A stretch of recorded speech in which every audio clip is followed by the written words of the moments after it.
Il est petit, rose et un peu négligé. C'est pourtant un animal utile et Roméo Doux en fait tous les jours la démonstration.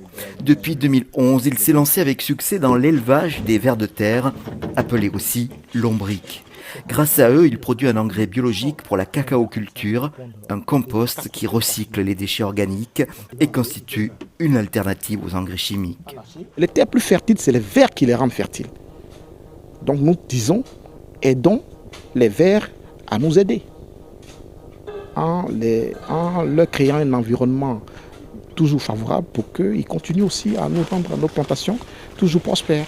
Ici, vous pouvez faire la différence entre le sol qui est là, très dur, ici, que je peux toucher, et puis ici, vous voyez qu'il y a ces petites bulles-là sur la terre. Mais ce n'est pas la terre. Ça, c'est justement ce qu'on appelle les terricules de verre. C'est les excréments de verre. Ce sont ces éléments-là qui vont nous permettre de faire de l'engrais.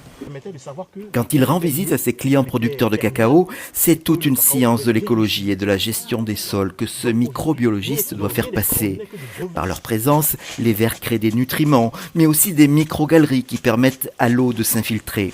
Ce sont les témoins d'un sol riche et équilibré. Un savoir que connaissaient les parents, mais qui s'est un peu perdu.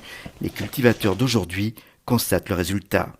Depuis l'utilisation des engrais bio, non seulement le coût me revient vraiment moins cher, et puis j'ai un meilleur rendement.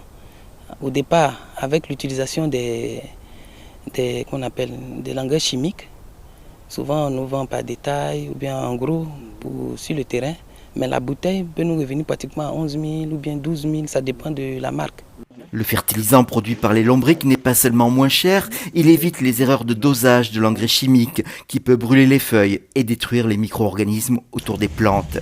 Il prévient aussi l'appauvrissement des sols qui pousse les planteurs à s'attaquer aux forêts. Malgré son statut de numéro 1 mondial du cacao, la Côte d'Ivoire a tout à gagner à coopérer avec les petits vers de terre.